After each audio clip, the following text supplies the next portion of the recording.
Hello, everybody. We're back. It's 2025.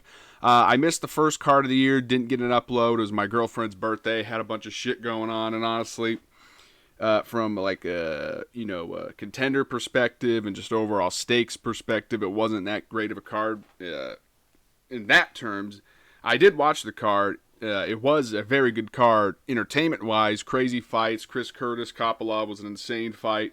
Lots of crazy finishes. That fucking knockout. And the Abdul Razak Al Hassan and Cesar Almeida fight was crazy. So overall, really good card, but I'm not going to do a recap on that since I didn't do any picks. So great card, but let's jump right into UFC 311 between Islam Makhachev and Armin Tsarukyan. And let me full screen this motherfucker real quick. Let's see. View. Full screen. There we go. So to open up the card, we have Tagir Ulanbekov versus Clayton Carpenter. Clayton Carpenter, pretty good prospect, 8-0. He's looked good, up to this point, but this is a huge step up in competition for him. Tagir Ulanbekov is legit. He could strike, he could wrestle, he can grapple. He did lose to Tim Elliott in that close fight. There's back and forth. I think it was a controversy. There's some controversy, if I remember, because Tim Elliott, I think, might have grabbed the fence a couple of times or some shit, or maybe his shorts. Otherwise, Ulanbekov has looked really good, and also Tim Elliott is really fucking underrated. Overall, I don't think people realize how good Tim Elliott is. The thing about Tim Elliott is he usually just fucks up, and he's so aggressive and so scrambly. Sometimes, he's gotten caught in subs, and that's been his issue. But, later in his career, because he is older, he's ironed that out a bit. But this ain't about Tim Elliott. This is about Tagir Ulanbekov versus Clayton Carpenter. I'm going Tagir in this one by decision. I was thinking maybe submission, but I think I'm going to go decision. I could see him just, keeping Clayton at range and outstriking him, using his jab, using his straight, using those kicks, switching stances, moving around. And then, if Clayton does try to engage in the wrestling, I feel like Tagir will be able to use his counter wrestling to be able to, possibly take his back or reverse the position or just get back up to his feet and continue to strike. So I'm going Tagir Ulanbekov in this one by decision here. Pretty confident he gets this one done. So moving on up to the next fight, we have Ricky Turcios versus Bernardo Sapaj. Let me get some water real quick.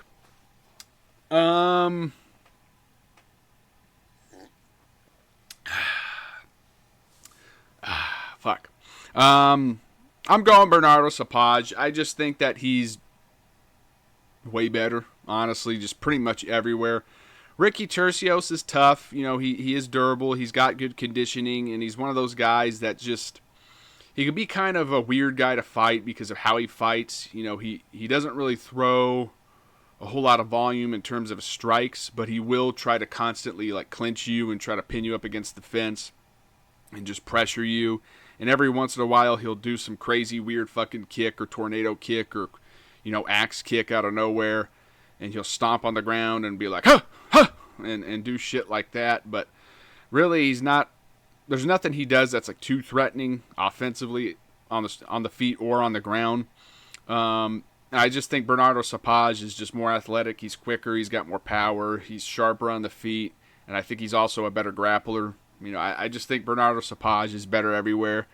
And I think Sapaj could possibly get a finish here. But I don't know. I think he'll probably manage his gas tank.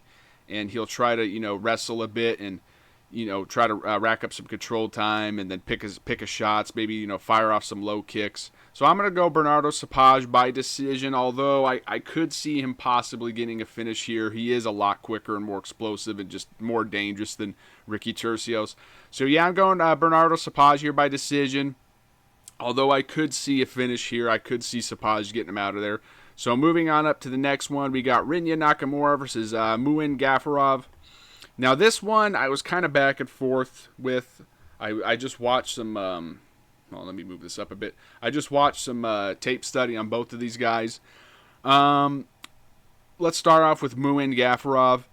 Muin Gafarov he's more of a striker. He's a technical striker. He likes to move. He likes to be mobile, and use his jab, use his straight, use those kicks and get his kick game going. And he likes to move around. He can defensively grapple a little bit. He's not like the best grappler, but he's not horrible either. And that's kind of his game. Stick and move. He can brawl. I watched the John Lineker fight, and if he gets drawed into a brawl, he can and will brawl, and he is pretty durable. Like, he's got a chin. He took some huge shots in that fight and just kept going and going and going. So he is very durable. But sometimes he does get manhandled a little bit. Like, there's a moment where they got into a clinch and there was an exchange, and then Lineker just fucking literally just shoulder shrugged him right to the ground, just like a fucking child, just threw him on the ground. And that's what kind of worries me in this one. Is Rinya Nakamura is, obviously a very credentialed wrestler. He is a good wrestler. He's very athletic, very strong, very powerful for the division, and he does have some power in his hands. But he is kind of reckless, Nakamura. He does step in, and he really just throws and extends on his punches and throws everything, he has into him. And he does leave his chin kind of right in the center line to be countered. And, he is tough. He's not going to quit. And thus far, nobody's cracked that chin and put him out or put him down. But, it's just, you don't really like seeing him, keep his chin out there and just throw like that. He is a good wrestler, but he doesn't necessarily go to his wrestling a whole lot. But, he is explosive when he does use it. He will pick people up and slam them. He'll drive right through them. He'll take them down. But I haven't really seen, that technical wrestling from him. Obviously, he has, the credentials, but MMA wrestling and, freestyle wrestling are two different things in how they translate. And I would like to see Rinya go to his wrestling a little bit more in this fight. And I think he might have to, because Muin Gafurov is experienced, and he's been in wars with big power punchers. Like I said, Lineker is a scary motherfucker to fight. And I watched that fight, man, and Lineker was cracking Muin with some huge fucking shots that would normally flatline other guys in this weight class. But he took them, and if Nakamura goes at him and thinks he's just going to smoke him, and he's not landing, or he is landing and he's not finishing him, and Muin's firing back and he's keeping up a pace, Nakamura could wear himself out. But I am going to go Nakamura by decision here. I do think that he will go to his wrestling. I think he'll have to go to his wrestling, because I do think he's going to come at him and they're going to exchange, and he'll have a little bit of success with his hands and he'll land. But then, I think Muin's going to still be there, and he's going to be firing back and landing good shots and the more precise shots. But then Nakamura's going to be like, fuck this, and he's going to mix in some takedowns with some control time and get a decision. I do think it's going to be a back and forth fight, though, but I am going to go with Rinya Nakamura by decision in this one. I think that he will be able to mix in the takedowns, like I said. Muin sometimes in those positions does get manhandled a little bit and controlled, and I think that will be the difference in this one. So I'm going Rinya Nakamura by decision here. Moving on up to this fight, we got Cara Hosa versus Aylin Perez. Let me get some water.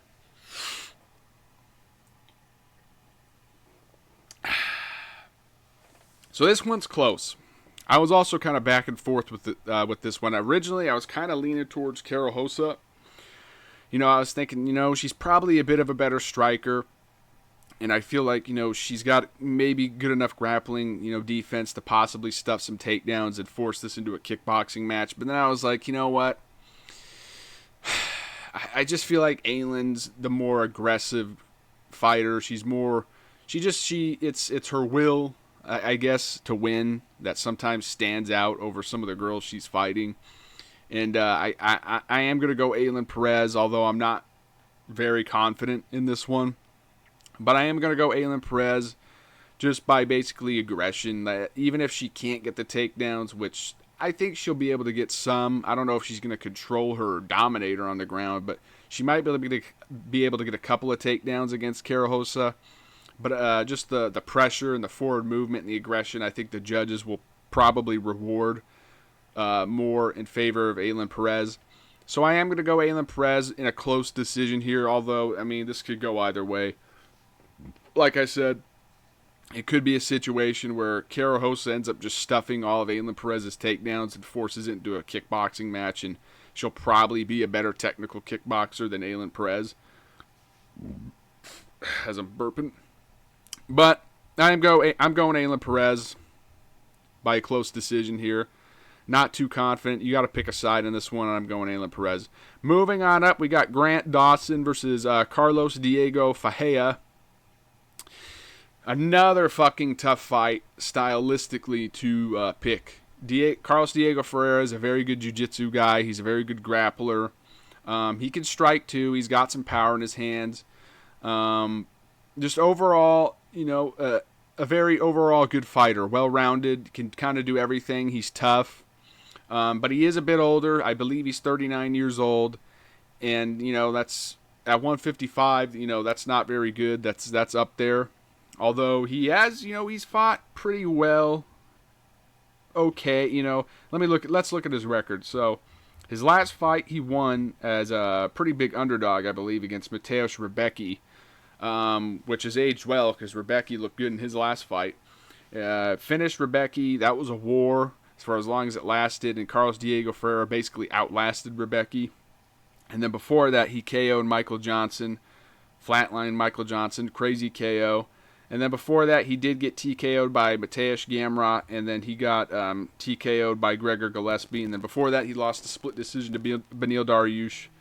And we're dating back to 2021 right now, by the way. So, it's been some time since some of these losses, but I don't know, man. I'm kind of leaning towards Grant Dawson.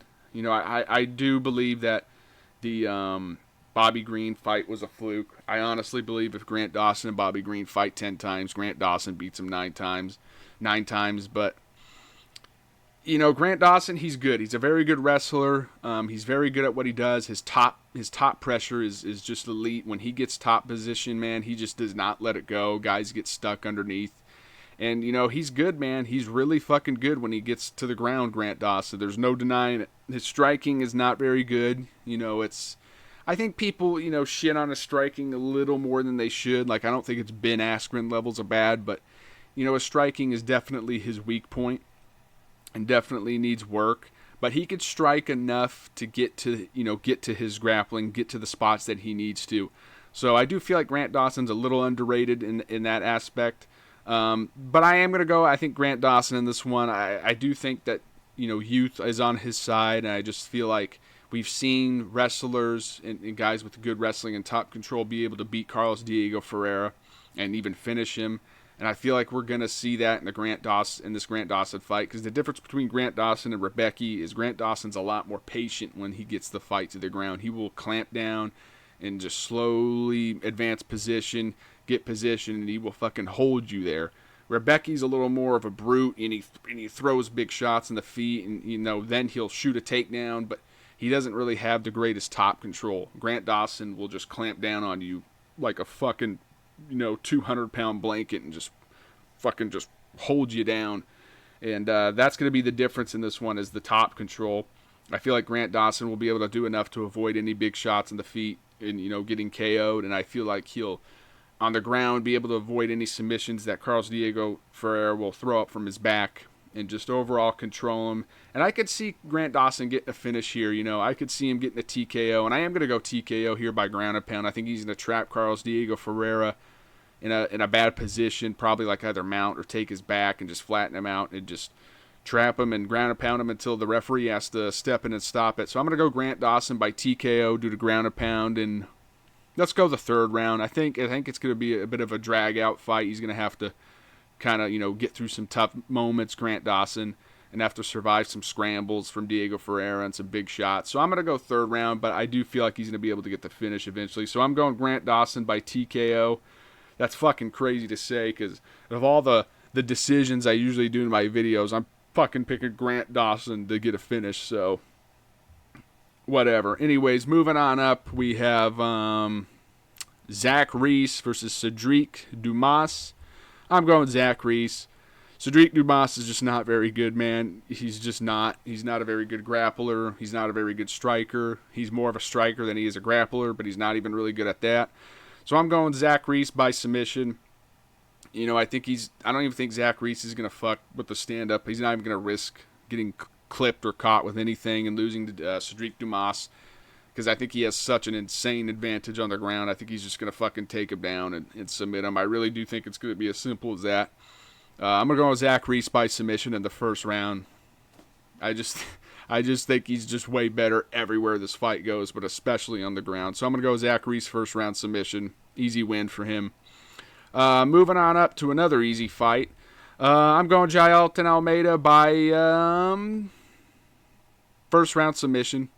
Look, I think Jailton Almeida is the best heavyweight on the planet. I think it's only a matter of time before he's the champion. That might be an unpopular opinion. I know a lot of people like Aspinall. Aspinall is good. He's really good, but John's also good, but John's also probably on his way out. So it's pretty much just a matter of time before Almeida is the heavyweight champion. I do think the Curtis Blades loss was a bit of a fluke, and I think he did learn his lesson because in that fight, he just rushed the takedowns and he was trying to stunt on Curtis Blades by trying to fucking ragdoll him and slam him around in that first round, and he wore himself out a bit, took a shitty shot in the second round and got fucking TKO'd with hammer fists, but I think it was a bit of a fluke. I just think Almeida is going to be the champion. These heavyweights aren't going to be able to stop his style of wrestling or grappling. He's too athletic, he's too fast, he's too explosive. He's going to run right through you, these tubby fucks, and he's going to shoot single legs, switch to double, shoot the single, drag your ass to the ground, get on top of you, beat the shit out of you, wear you out, and then he's going to strangle you. And that's pretty much what he's going to do to most of these guys. And I think he would honestly probably do that to Aspinall. Aspinall's never fought anyone that can shoot and athletically wrestle and grapple the way Almeida can. The best wrestler Aspinall's fought was Curtis Blades. And in both of those fights, they ended literally within under, I think, a fucking minute.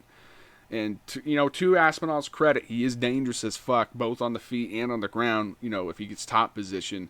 But we haven't really seen him, have to work off his back, in the UFC. We saw it early in his career in the loss he had to Stuart Austin. And he didn't look good off his back. And I know, I get it. It was 2015. It was like 10 fucking years ago. But still, we haven't seen him get put in that spot, and I think Almeida would put him in that spot, and it'd be interesting to see how Aspinall would do off his back. Or John Jones. I don't think John Jones and Almeida are going to fight. I think John's going to be long gone before Almeida gets to that position, but I'm going Almeida. I think he's going to ragdoll the fuck out of Spivak, take his back, and submit him just the way he did to fucking, God damn it, what's his fucking name? Why am I blanking on his name? The other fucking guy. The Romanov. Alexander Romanov. I think he's going to do to Spivak exactly what he did to Romanov. I think this is an easy fight for Almeida. The only challenges Almeida's going to have at heavyweight are going to be Aspinall, John. Like I said, I don't think that John fight's ever going to happen. And maybe Curtis Blades, if Curtis can defend takedowns. But I think Almeida would just adjust his style and really just try to wet blanket him and control him if they were to rematch. But those are the only three fights that I honestly think are even a threat to Almeida at this point. I think he fucking ragdolls the fuck out of every other heavyweight other than those three. Maybe can give him a challenge. But yeah, I'm going Almeida. Moving on up, we have Peyton Talbot versus Raoni Barcelos. I'm going Peyton Talbot. Barcelos is one of those guys that through his career, he's had moments in the fights where he's had these flashes where you're like, holy shit, this dude looks pretty fucking good. But then it just kind of falls apart in the middle of the fight and he ends up getting finished. And that's kind of been the story of his career. He's now older, not very active, and they're throwing Peyton Talbot a bone here. There is some danger here for sure because Barcelos is still explosive. He's still dangerous. There's still a chance he could fucking just chin Peyton Talbot out of nowhere. Or, maybe Peyton Talbot fucking shoots a shitty takedown and gets caught in a guillotine in the first round or something like that. But, overall, man, this Peyton Talbot should win this fight. If he stays patient and just picks his shots and draws the big reactions out of Raoni Barcelos and counters him, he should be able to get Raoni Barcelos out of there. He should be able to knock him out. So I'm going Peyton Talbot by knockout. Let's go second round. I'm going to go second round. I think the first round he's going to, draw out some of those big reactions with his feints and get Barcelos to overextend, and he's going to start finding his timing and, land some shots. And then by the second round, I feel like he's going to have his timing. He's going to catch Barcelos clean and just put him down and put him out. So I'm going Peyton Talbot by knockout. Moving on up, we have Bogdan Gustav versus Billy Elikana. So Elikana, I don't know how to pronounce his last name, but Billy Elikana is replacing, I believe, Johnny Walker. Now, we're going to break this down live because I have not seen Billy Elikana fight. So, let me look at his record here. So, it looks like he was in the LFA. He also fought in the PFL. Looking at his record, he beat Brian Battle as an amateur. That's interesting.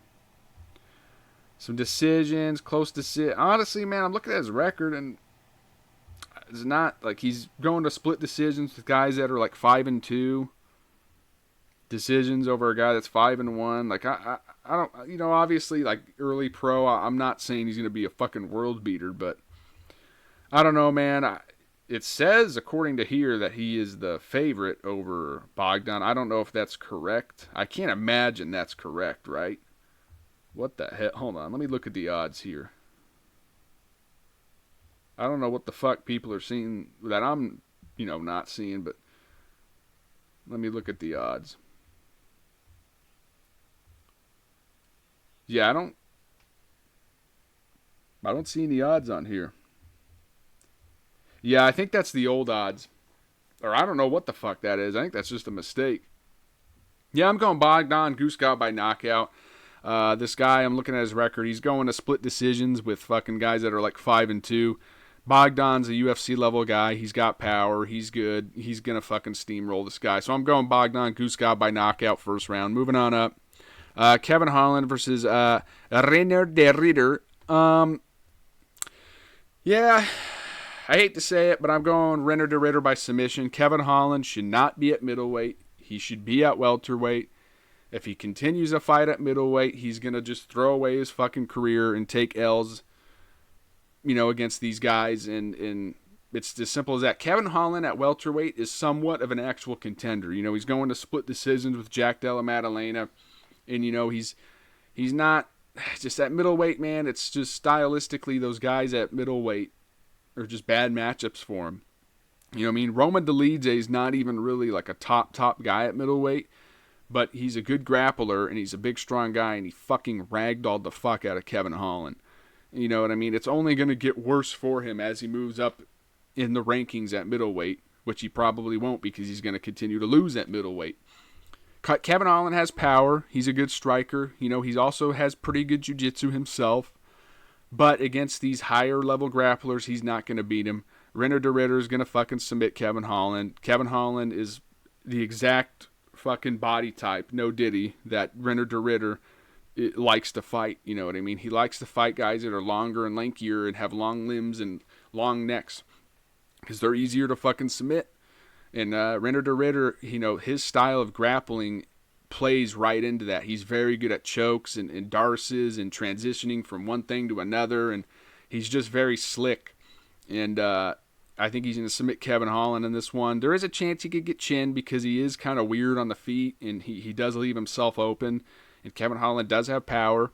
But I don't know, man. I just feel like Reiner de Ridder is going to fucking Dricus Duplessis his way through this fight. He's going to get hit with some shots, and then he's going to fucking flail his way around and somehow foot sweep Kevin Holland and then fucking Darce choke him somehow. I just see this fight playing out that way, man. I think Reiner de Ridder is just going to awkwardly fucking grapple his way to a victory and to a submission this way in this fight. Kevin Holland should be at 170, but at this point it just feels like he's kind of given up as far as like chasing a title or being a contender. It kind of just seems like he's fighting for paychecks, and also it's like, dude, why are you fighting so often if you're fucking getting injured? Like, you got injured in your last fight. Like, that's how the fight ended, was due to a fucking rib injury. And you've had things like that in the past in the Wonder Boy fights. Like, Jesus Christ, dude, take a fucking year off or something and just let your body heal and then drop it down to 170 and make a real fucking effort to make a run. It is what it is, though. I'm going Reiner de Ridder by submission here. I just think he's going to end up somehow fucking tripping Kevin Holland with some weird foot sweep and fucking Darce choking him or something. I just see this fight playing out this way. So moving on up, we got Beneil Dariush versus Renato Moicano. Really good fight stylistically. Both guys, are very similar in the sense that they're both very good top grapplers when they get top position. Both of them are a bit older. I think they're both like 36, 37 around there. Let me get some water. Both guys can also strike. Moicano is more of an outside striker. He likes to pop his jab, pop his straight, throw those low kicks from the outside. And then Dariush, somewhat not similar. He's a little bit different. Dariush does throw kicks, but he's more of a brute when he does it. He really steps into it and kind of digs into his kicks, and then his punches, same thing. He goes for it. He really goes forward and throws power in his shots. So Dariush is a little more of a risk taker in terms of his striking, and Moicano is a little more technical, likes to fight behind his jab, use his range a little bit more. I am going to go Moicano. I just feel like momentum is on his side. Dariush is, he's looking, I don't want to say he's looking old because, I don't know, man. He got fucking finished pretty quick in his last 2 fights, and that's usually not a good sign, but granted, it was against fucking Charles Oliveira and Arman Tsarukyan, so it's not like he's getting finished by some fucking tomato cans or anything, so it's kind of hard to tell in these fights, in these certain matchups, but Moicano is on a roll. He did get dropped by Jalen Turner and basically almost finished. Turner fucking fumbled it. Moicano came back. He's tough as fuck. He's not going to quit. He just beat Benoit Saint Denis. It looked great. I didn't pick him in that fight. I actually picked against him. Yeah, man, I'm going Moicano. I just feel like he's going to be able to get those takedowns and just be a little bit tougher and just grind it out a little bit more. And probably by decision. So I'm going to go Moicano by decision here, but it could be close. This could be a close fight. Stylistically, both guys, kind of cancel each other out in a lot of ways. So, but I am going to go Moicano just by, momentum and maybe, he feels like he fights like the younger guy, despite being, I think there's maybe like a 1-year difference. He fights like the younger guy. So I'm going to go Moicano. Moving on up, we got Yuri Prochazka versus Jamal Hill. I know a lot of people are picking Yuri, but fuck, dude, this is a tough one. The only thing that worries me about Jamal Hill is just he doesn't seem like he's in that good of shape. He just, I don't know, in the videos I know he'll probably make weight. I know he's training, but, how seriously is he taking his training? And I also know he was coming off injuries, but, how seriously is he taking his health and his training, when he doesn't have a fight booked? Because I feel like Yuri's one of those guys where he's pretty much 24/7 year-round training, and he's pretty much always relatively close to being in fight shape, whereas Jamal Hill seems like he fucking just balloons up to like 255 pounds and has to fucking, rush to slim down to get ready to get in fight shape because he's not really training year-round. And that's what kind of worries me here, especially also the injuries. Both guys have had some injuries, but Jamal Hill's probably had the worst of them. Yuri had the shoulder thing, but then, since then he seems to be good. Whereas Jamal, he had that Achilles injury, and then he had another fucking injury. So it's just like, I don't know, man. It is hard to kind of trust Jamal Hill in that regard. But if you were to break it down stylistically, I actually would favor Jamal Hill in this fight. I just feel like he's more accurate. He's a little more defensively sound. Although both guys defensively are not the greatest. They both kind of will leave openings and in a lot of moments. But Jamal Hill's a little tighter in his striking. He's a little sharper. He's a little more quick to the target. And I don't know, man. Grappling wise, I don't think either guy are going to be. We're not going to see grappling in this one. I think it's going to be a striking match. Yuri's also got power. He's awkward. He has weird movement, awkward angles, and I don't know, man. I'm kind of leaning towards Jamal Hill, despite all the shit I just said about him being out of shape and the injuries. This is how I'm gonna break this fight down. I'm gonna try to break it down at their best. I'm gonna assume Yuri's gonna be at his best. I'm gonna assume Jamal Hill's gonna be at his best, even though that might not be the case come fight night. On their best days, I have to pick Jamal Hill. I just think he's a bad matchup for Yuri. Yuri, he gets hit too much, man, and every one of his wins, he's gotten fucking rocked or almost knocked out. And if Jamal Hill lands one of those shots, man, I fucking don't know if Yuri's going to take it. I just don't know if Yuri's going to be able to take it. So I'm going Jamal Hill by knockout. Fuck it, I'm going Jamal Hill by knockout. I think he's going to chin Yuri. I think Yuri's going to get wild, get stupid, do something dumb, and he's going to get fucking clipped and flatlined. I'm going Jamal Hill by knockout.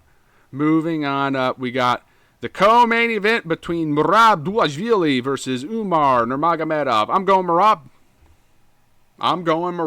Dvalishvili. Look, man, Umar is great. He's great. He's a very good wrestler. He's a very good grappler. You know, he is a good striker. But he's a human being. He's a human being. Merab Dvalishvili is not a human being. He doesn't get tired at all. Umar Nurmagomedov, for as great as he is, he gets tired. He got tired in the Corey Sandhagen fight, and look, he ain't no bitch. He's not going to quit when he gets tired. He'll keep fighting. He'll keep pushing through fatigue. But he still gets tired. He still slows down. His wrestling was a lot less effective in the later rounds. His control was a lot less effective in the later rounds against Corey. You could visibly see at moments where he was basically stalling to rest to get his breath back. And that's all fine, because that's what normal human beings do. But Merab's not a normal fucking human being. He does not get tired. Look, I think Umar Nurmagomedov will probably win the first couple of rounds against Merab. He'll probably outstrike him. He'll probably take him down. He'll probably control him a bit. But then he's going to slow down just a little bit. And Merab is going to fucking turn on the gas, and he's not going to fucking let go. He's going to put his foot all the way down the pedal, and he's going to fucking hold it there until Umar has nothing left. That's just what Merab fights like. And I think that Merab, he's gonna get the upset. I think a lot of people are, it's Umar, he's undefeated, he's a Nurmagomedov, I get it. But Merab is a fucking animal, dude. He's an animal, and he's not going to get tired. I don't see him getting submitted. I don't see him getting KO'd. I mean, he could possibly get KO'd. He is a bit chinny, but he's tough as fuck, and he has great recovery. But he is a bit chinny. It's not like he has an iron chin where he gets hit in the fucking head with a brick and he's unfazed by it like Marvin Vettori. But he is tough, and he does recover, similar to Volk. So I'm going Merab, man. I think Umar's going to win the first couple of rounds. He's going to look good, but then he's going to start to fatigue, and Merab is just going to fucking just wrestle and just eventually wear him out and end up taking him down and doing what he does to everyone else. So I'm going Merab Dvalishvili by decision here. I think he's going to get the upset. I don't think this guy is... Look, okay, he's fucking human, but he might be on a shit ton of EPO, as well as, having great genetics. He might be on a shit ton of EPO, and he's a freak fucking, fighter. He's a freak grappler. He's a freak wrestler. Not in terms of his control necessarily, but just in terms of his sheer fucking ability to just shoot over and over and over and over and over and over and over and over and over, like the Marshawn Lynch fucking meme. This guy does not stop, man. So I'm going Merab Dvalishvili by decision here. I think he's going to get the upset. Moving on up to the main event of the evening, we got Islam Makhachev versus Arman Tsarukyan 2, the rematch. Let me get some water.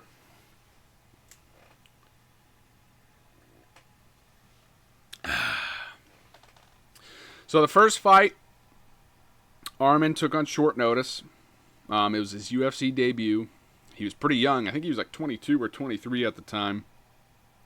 Makhachev was already somewhat established. He wasn't, quite where he was now, but he was already pretty established. It was already like a prospect that people were kind of afraid to fight.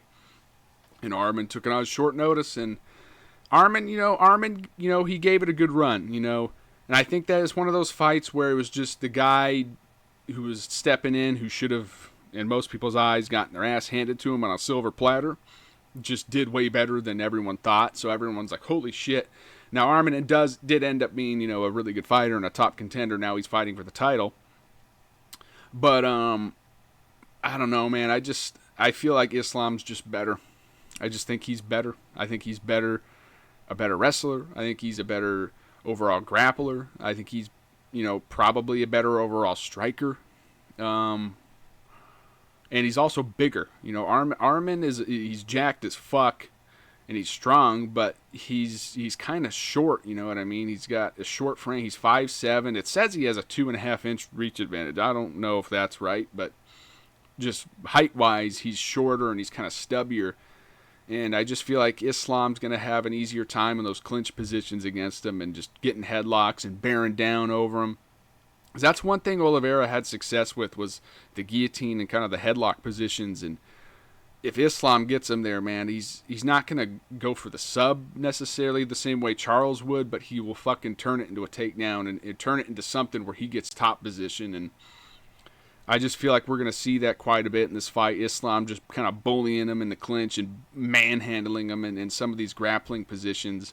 And, maybe on the feet as well, man. Like, look, Joaquin Silva almost knocked out Arman Tsarukyan. You know what I mean? Like, Islam can strike too. Both guys can strike. Arman's a little more diverse in the sense that he'll throw like question mark kicks and, axe kicks and weird shit like that. But Islam's a little more traditional. He'll throw jab straights, boxing combinations. That left kick to the body, the left high kick. He sticks more to the basics, but I think he does the basics a little bit better than Arman does. Arman's a little, he's athletic and he's flashy and he can cover distance and do some of these moves, but his striking I don't think is really all that great. It's good enough to kind of set up his grappling. He's also, again, very athletic, and he can, get away with certain things that other people can't because of his athleticism.